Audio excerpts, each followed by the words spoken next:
satu kewarganegaraan Pak, karena gini, saat ini anak-anak yang ingin masuk menjadi menjadi warga negara Indonesia, persyaratannya itu lebih sulit daripada suami atau istri yang karena perkawinan.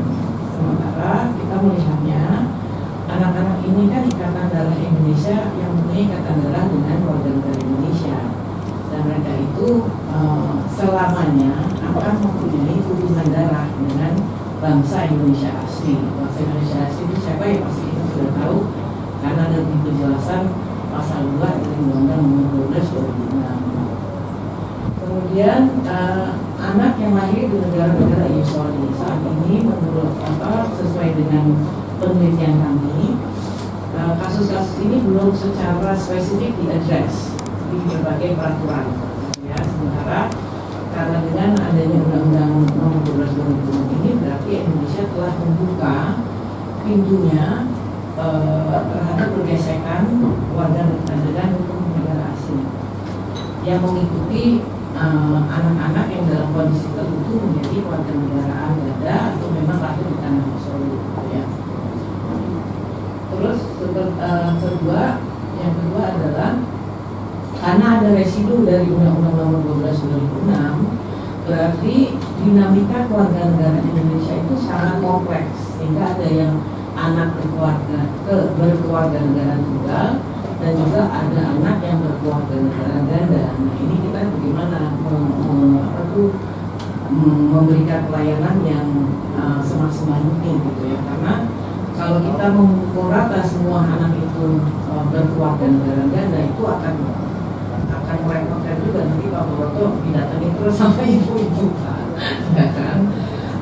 Terus ada perkembangan baru nih kan, keputusan MK yang anak keluar kawin mempunyai hubungan perdata dengan ayahnya, sementara di Undang-Undang Nomor 12 itu kan untuk memiliki hubungan perdata harus ketua pengadilan gitu kan. Nah, ini gimana nih untuk peraturan selanjutnya? Jadi hal-hal yang seperti ini adalah masukan dari kami. Memang ini hanya sebagian karena waktunya juga terbatas, tapi kita selalu akan terbuka untuk mendiskusikan. Nah, usulan dari kami Pak, jadi gini, mohon maaf sebelumnya kami terancam mengusulkan, tapi karena kita ini sebagai ibaratnya kepanjangan mata dan telinga pemerintah lah, kita ini kan bermain di grassroots ya, jadi Pak Baroto dan tim mengeluarkan peraturan pelaksana, nah kita yang melaksanakannya sebenarnya benar-benar berinteraksi terus di lapangan. Nah, kami usulkan bahwa alangkah baiknya jika penentuan status kewarganegaraan seseorang itu dari ikatan darahnya dulu. Jadi sekali Indonesia tetap Indonesia. Karena kan banyak juga pemain sepak bola yang turunan dari berapa derajat itu dianggapnya Indonesia. Alangkah baiknya itu diadopsi untuk anak-anak yang ingin melakukan kewarganegaraan. Kemudian memang kami juga sangat mengapresiasi Bapak telah melakukan PP 21 yang menimbulkan pasal 3A, dan itu mungkin tidak mudah ya, perbuatan yang panjang. Tetapi kami merasakan itu masih sangat eksklusif ya, tidak inklusif gitu. Karena lagi-lagi tidak semua perkawinan campuran itu adalah kewarganegaraan ganda, karena kita sudah residu dari pasal dari Undang-Undang Nomor 22 tahun 1998. Jadi alangkah baiknya itu dimasukkan juga ke dalam sebuah peraturan yang merangkum anak-anak calon tunas-tunas bangsa dan SDM Indonesia itu ke dalam sebuah peraturan yang dapat kita sebagai orang tua itu menurture gitu. Karena kalau kita ingat pepatah, it takes a village to raise a child. Nah, jadi kita ini sebenarnya dalam posisi sebagai orang tua yang ingin memberikan sesuatu yang terbaik bagi anaknya.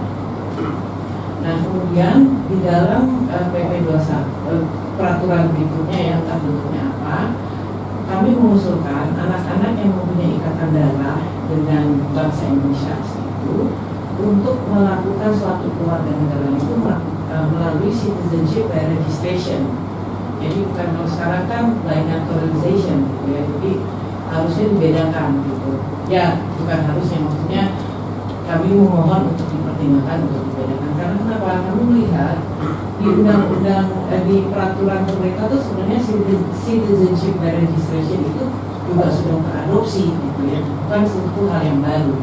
Kalau misalnya kita lihat di Undang-Undang Nomor 12 itu untuk subjek hukum pasal 23 huruf I atau pasal 26 itu orang-orang Indonesia karena satu dan lain hal terlepas warga negara Indonesia-nya untuk kembali ke Indonesia, ke warga negara Indonesia-nya cukup dengan registration. Kenapa kita memohon seperti itu? Karena dengan citizenship by registration trailing dokumennya itu sangat singkat gitu, nggak yang Ibu Ani tadi ungkapkan ada kasus ini itu dengan memohon dokumennya dipersingkat karena dengan basis melihat bahwa anak ini adalah keturunan Indonesia.